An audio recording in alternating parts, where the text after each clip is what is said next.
Thank you for tuning in to Indie Mondays, brought to you by the Goody Awards. Thank you so much to them for always supporting us in everything that we do. We love them, and we love to have a movie Mondays here, talking a little bit about maybe some indie movies, maybe some bigger ones, maybe something that you should be aware of. We're going to be hitting some of those movies in a minute here because I watched several movies. It was a big week for movies this week. Music, not so much. But I want to tell you a bit about what's been happening in music, a bit about what's been happening in movies, because they're in this upcoming weekend. It's going to be interesting. Let me share my screen here on this Indie Mondays. Hope you're having a great Monday.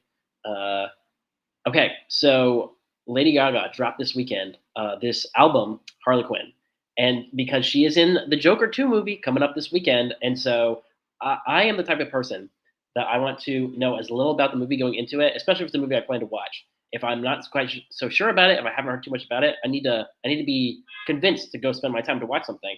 But I know that I'm going to go watch this movie.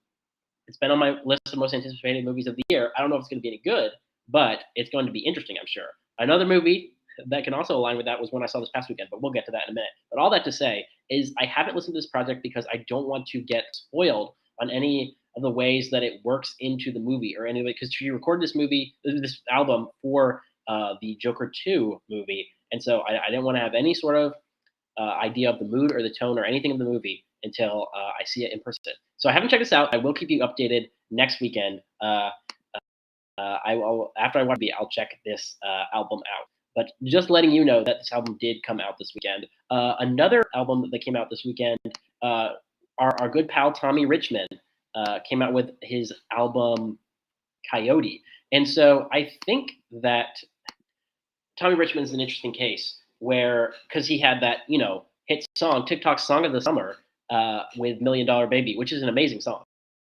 It's a great song. It was on the charts and weeks, and in the top 10. And he drops this album, the album following the single. Single's not on this album, so I guess the album following the song. And it's an interesting thing that I felt with Tommy Richmond since being exposed to Million Dollar Baby, all the music since then is even going back into this old stuff. It's like I feel like nothing quite hits exactly the same. I don't know if you can get that lightning in a bottle, and sometimes it's okay if someone is just a one-hit wonder. I don't wish that on anyone. I don't wish any music unsuccess on anyone. But if you can bring us a great song and then we'll remember that of you forever, I think that that's okay too. Sometimes we can't all make a bunch of hits. We can't all be a Taylor Swift out here. But I do want to highlight. I do think one song that you should check out, and we will put this on the playlist for the Goody Awards for September. Keep an eye out for a post up later this week of all the stuff we want to highlight from September. Keep an eye out on the Goody Awards Instagram because we'll post the playlist of all the songs.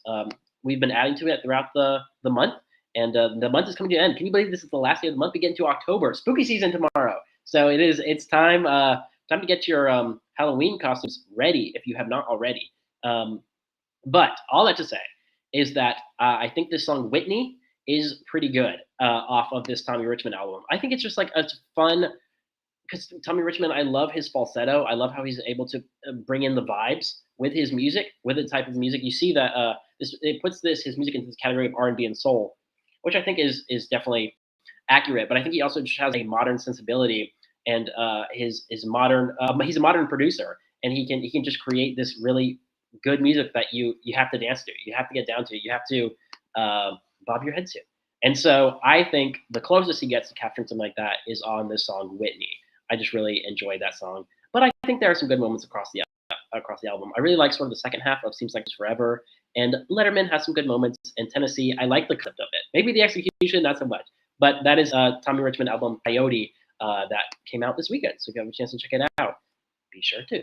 Okay, hitting a couple more albums that came out this weekend, just because we didn't do a stream yesterday, and I want to just give you an idea of what is going on in the world of music this past weekend. Sad Night Dynamite. This is a group that I have been following for a minute, and I really don't have too much to say about this album. They kind of have a sort of horrorcore Western vibe. So they have the sort of instrumentation of sort of like Western type music, old country type music, but also they bring in like trap and hip hop in a way. And it's not exactly, that's maybe not the best way to explain it because you're going to have an idea of something whenever you hear that. That is maybe not exactly what it is. But they have a real moody, gloomy vibe to them that I think you can't get really else Can't get anywhere else. But I don't think they really delivered that on this album as on past projects. And so I think there are some highlights. I think Godfather is good. I think on to the next one. Miss Dior, I think, is probably the best. And I think they are trying something different. They're trying a bunch of different stuff to develop their sound, which I can always appreciate that from a musician. But I think that they have some success in some places more than others. Mrs. Dior is one of those that's different, but I still think it sounds good. It's not exactly doing their typical sound that I've come to appreciate. Um, you get more of that on Godfather, which I wish was a tighter song, but it happens when it happens. And I will say the one note that I want to make on this is I really think that they should listen to Godfather and then tell me that they shouldn't get Saturday Night Dynamite on the Spider-Verse 3 soundtrack because I would love to hear them because I think they could capture that vibe of that really well. And so that I think you should at least check out and be inspired because I'm really looking forward to the third Spider-Verse movie. So I don't know if it's going to be delayed. I know that it's the part two to what is it? Beyond the Spider-Verse. So I'm looking forward to that. And I am really looking forward to the soundtrack. So we'll see how that goes. And that's just a thought. I'm always thinking about the Spider-Verse soundtrack. Okay, let's get into it's a posthumous album from a artist known as Sophie. The artist known as Sophie. Sophie passed away. Like it says right here, a couple years ago, 2021. And if you're not too familiar with Sophie, you're probably familiar with people who she has inspired. People like 100 gecs or A.G. Cook or Charlie XCX are all point to Sophie as an inspiration. I think even on the Brat album, Charlie name drops Sophie. And so would we have not had a Brat summer without Charlie XCX, without Sophie, is what I meant to say? Then I think that very well could be the case. We're the sum of our inspirations, some more than others. But I do think that it's interesting to sort of listen to an artist that inspires other artists. You hear that about Chaperone. She's your favorite musician's musician. A lot of people, especially in the sort of electronic music scape for the past several years, this would have been their favorite musician. So she passed away tragically a few years ago, and then this album was released sort of posthumously, and it kind of feels like a posthumous album. It's a little long, it's a little sparse, but I do think there are some highlights. I think Exhilarate is good. I think the second half of the album sort of picks up a little bit. But if you want to just listen to something kind of that sounds a little unfinished, that sounds a little experimental, just to mix it up, if you want to listen to something completely different than you've ever heard, maybe put this on. If you're wanting to pay attention and be constantly engaged with the music, I don't think this is going to give it to you. This is very much like club music, so it's kind of spacey, it's kind of repetitive. So just be aware of that going into it. But I think I just wanted to highlight this album because she was a sort of pioneer in sort of modern production, and so I just wanted to highlight that. Let's get into some charts real quick before we hit the movies because it is Movies Monday. We want to highlight our favorite new movies. Maybe some good ones, maybe some bad ones. So on the Billboard 200 top albums, Travis Scott has retaken the lead at number one. So Short and Sweet had the lead for a while there, but now Travis Scott has taken it. Chaperone's still hanging out here. Post Malone, Morgan Wallen, Taylor Swift, Tortured Post Department, and so on and so forth down the line. So just want to highlight that the Sabrina Carpenter is no longer the queen of the album charts. So, but as far as the song charts, noticing a little, a few things here of what's been going on with the Hot 100, because we had the album, the Billboard 200, is we've been having some movement, maybe a little bit. Let's see. Let's check this out. Loading this up here and share. Okay. Okay. Shaboozey still holding strong, and Sabrina Carpenter fallen a little bit. Maybe some people that we've moved around a little bit, but it's really just a lot of the same of what we've seen. These are some of there's probably like 15 songs that have been really big this year, and these are like 10 of them. So it just keeps cycling through the same people. Some people move up, some people move down. Hasn't been anything too crazy. The most recent thing is probably this Die With a Smile, the Lady Gaga and Bruno Mars collaboration. I see over here on the side, someone's commenting on the chart and says, Katy Perry, her new songs and album is good. And just like the incorrect grammar there, you are wrong about that opinion. We talked about that last week. I think there's a song or two that is okay. But I think on the general, it's like if you can't flop in 2024 with music because so many people are putting out good stuff. If you're an established artist, you can't rely on your laurels. You can't rely on your fan base, unless you're Taylor Swift, of course. Then you could put out kind of a mid project. But that's neither here nor there. So we'll move on from that. But we'll see. Maybe in the upcoming weeks, because it takes a minute for all the stuff to all the music that released to work its way into the charts. They got to gather all the data, and so we'll see if any of Lady Gaga's music that dropped off of Harley Quinn works its way to join her with Bruno Mars with "Diamonds a Smile" on the top 10. So we'll see how that goes. I mentioned Katy Perry a moment ago, talking about her bit of a flop album. She's in her flop era. Let's talk about someone else who might be, not doing too hot in the movie scene. We're transitioning over to the movies. Megalopolis, or as some say it, Megalopolis. So this is a movie that came out. Francis Ford Coppola. Have you heard of this guy? Maybe you don't recognize his name, but you probably recognize some of his work. Have you ever heard of The Godfather? Maybe Apocalypse Now? Those are all. The Godfather trilogy. He's got quite the resume. But for whatever reason, the sort of if you're tracking the spaces like I do, the movie scene has been very interested to see what this movie is going to be because no one would pick it up. You see a famous director trying to make a project and he can't get picked up. Netflix is throwing money out to whoever these days. Apple TV is throwing money out to whoever these days. We'll go to Apple TV in a second because there's a movie off there that came out this weekend too. I feel like blank checks are being written left and right, but I feel like the industry is starting to pull back, and I do think even with this as well, we're starting to see that too. I feel like you get this like pre-COVID a few years ago in the sort of Netflix streaming boom. This movie would have been like definitely greenlit by one of those major studios, but I don't know. Maybe it didn't work out. All that to say, I mean, that's all in the past because now the movie has come out and the public can decide what they think of it. And the public does not really like it. It just,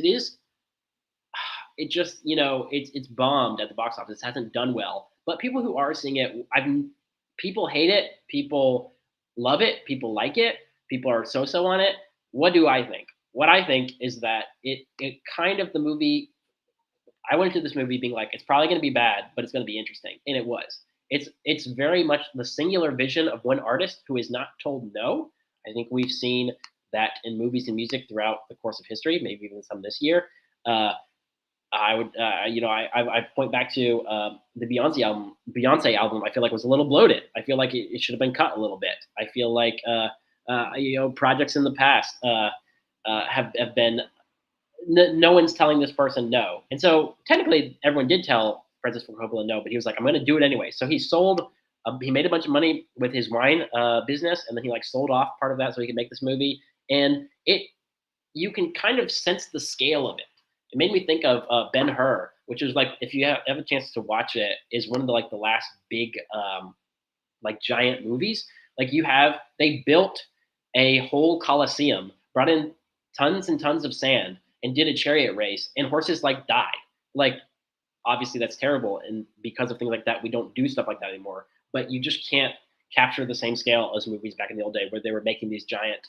Now you have our giant blockbusters with CGI. Back then they did it for real, which is just crazy, just the scale of stuff like that. And I feel like you kind of sense a little bit of that. There's a Coliseum scene in this movie, and it's New York is featured in this movie because the main character Adam Driver he's an architect who is trying to recreate New York with his new substance. And so he's having to tear down old things to create new things. And people are trying to take him down. The mayor of the city doesn't like him. So there's a ton of characters. I don't really need to get into all of it because, my general recommendation for this movie is if you're a film nerd, if you like movies, if you want to see something weird, go check it out. If not, if you're just a general, like, I like what I like, I want something that's good, but not anything too crazy because I just am going to be bored. I was bored a little bit about 2/3 of this movie. And I was like giving it as much as I could. So I think that most people are going to be turned off by it, just the general audiences, and we see that reflected in the box office. But all that to say is it is an interesting movie, just like I thought it was going to be. But I don't know that I can say it's necessarily a good movie but I'm not holding to the same standard because I don't know that there is something it's trying to say, a message. But I didn't come into this looking for a message from the movie itself. of saying something about my life. I think this says something more about Francis Ford Coppola's life and what he believes as an artist, or what he experienced as an artist. Like in this movie, he's definitely the Adam Driver character is him. Oh no, he this architect, Reed artist, who no one will listen to, and they're trying to persecute him and take him down and throw scandals at him. All which proved not to be true, which is something that actually happened in the rollout of this movie. There's like a club scene, and it was said that Francis Ford Coppola, the director, was getting handsy with some of the dancers and things, which kind of tricky. Whether it's kind of like he said, she said, and then she said something different, and so I don't know about all that. But it's crazy just how it seems very much like this movie is him, and he is this movie, and he has put a lot of himself in this movie, which is nothing else interesting to see. So, for lack of better words, it's interesting. So, but I've talked to just like this movie goes on too long. I've talked too long about Megalopolis.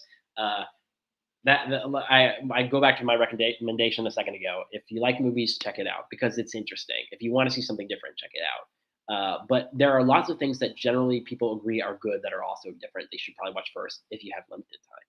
Okay, let's get into the next movie. Based off of not someone's life, but based off of a book series. It seems like The Wild Robot. This is a.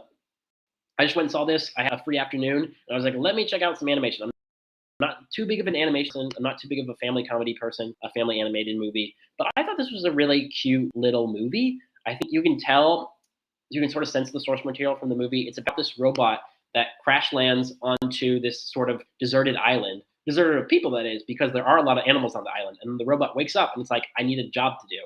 And it starts trying to incorporate itself into the island life because it has a role. It needs to a task. And so then it starts raising this little baby bird and so on from there. And it's a cute little movie. I think it says it's not like trying to be all convoluted. It's not a Megalopolis where it's trying to be confusing and throwing all this stuff at you. It's very straightforward where it's there is a message about family, about community, and about motherhood, which is very clearly seen in this movie. And so I think it's just something that's going to make you. I cannot deny that whenever the music came in, because we're here on the Goody Awards, we talked about the combinations of music and art. Whenever the music kicked in towards the end and the final moments, I was like, oh my gosh, this is so sweet. And so it's a sweet movie. It's a fun movie. And I think it's a pretty well done one. I'm excited to see something like this from DreamWorks because I feel like they've maybe not been on the best stint of things. And with Pixar, I know we had the success of Inside Out this summer, but Disney, I know Anna 2 come down the line, but Disney's kind of been, if we're talking about flops, Disney's kind of been in their flop era. So it's nice to see a animated movie do well when I feel like so many movies we've seen are kind of half baked or whatever recently, or not too great. So the last movie that I want to hit on this Indie Mondays stream, talked about Apple TV a moment ago. Apple TV put out, and so I was going to try to go see this movie in theaters, but they had very limited showtime, so I had to go watch it on Apple TV Plus. So they got my little subscription money. Oh my gosh, they got me for a month. I am going to remember to cancel though. Hold me to that. Is they came out with this movie Wolf, which has got Brad Pitt and George Clooney, and they're both sort of involved in the crime world, the underworld crime scene in New York. I'm in Chicago and it said Division Street, and I was like, oh my god, they're in Chicago, and I was like, oh no, they're in New York. Boo. But I could definitely see this movie thinking about New York. That someone could say this is like a love letter to New York. If you've ever just like, I'm sure people who are watching it could be like, oh, I've been there, or I've seen that thing, and it's interesting how they use the city as they're traveling all over in this one night, as their role in this sort of crime world is that they come in and fix things whenever something gets messed up. When normal people have something that goes wrong, they come and make it right. And so they have to work together because usually they work apart, but through the circumstances they have to work together. Do you see the title coming into thing? They're lone wolves. They're a lone wolf, and then they have to come together as lone wolves. Oh my gosh, you see, we love to see it. And I wish that sort of cleverness and quickness came through in the movie more. With people like this, you're with George Clooney and Brad Pitt in an action sort of movie.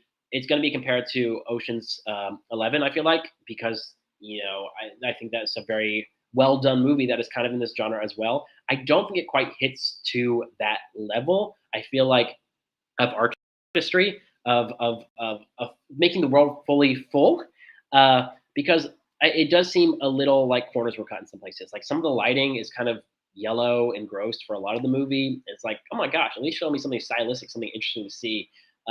And so I feel like there's only so far the script can take you. Uh, Whenever it's a pretty good script, it's not the greatest thing I've ever seen, but it's a pretty good script. But it was paired with really good visuals and stylistic cinematography. I would say this movie's so much better. But I mean, as it is, it's like a 3 out of 5 for me. So I think it's very good. I like these two actors; they're doing a good job. It's pretty funny. It's an interesting little movie. And we like to support indie projects. I like to support small actors like George Clooney, and Brad Pitt. But I will say, if we're talking about small actors, there is a young actor who was involved in this night that they go on trying to fix this thing, uh, who I think we see some interesting screen time from, and so I'm excited to sort of see what he continues to do. So that's Wolves. If you have Apple TV Plus, definitely check it out. If not, maybe get it on Amazon whenever you have a moment. Because I do think if you want something fun, if you want a little action thing, if you want to laugh a little bit and see them be quippy with each other in a way that is not the Marvel quippiness, in a way that is actually clever quippiness, uh, then I think it's a fun movie to see. A fun little popcorn movie. So when we don't get too much off anymore, but they are still writing blank checks for some good movies. So that is what we have to see. So that's the big movies this weekend. We had Wolves, Wild Robot, Megalopolis. Very interesting sort of blend, a combination of different movies, different films this weekend, and it'll be interesting to see what happens as we continue to get into the Oscar season, the Oscar release season. And Joker's going to be kicking it off, so we'll see how that goes, and I'll tell you all my thoughts about that next week, right here on Indie Mondays, brought to you by the Goody Awards. So thanks for tuning in. Thanks for hanging out with me and listen to some music. Listen to some music charts info. Listen to talk about movies, and look forward to seeing you again next.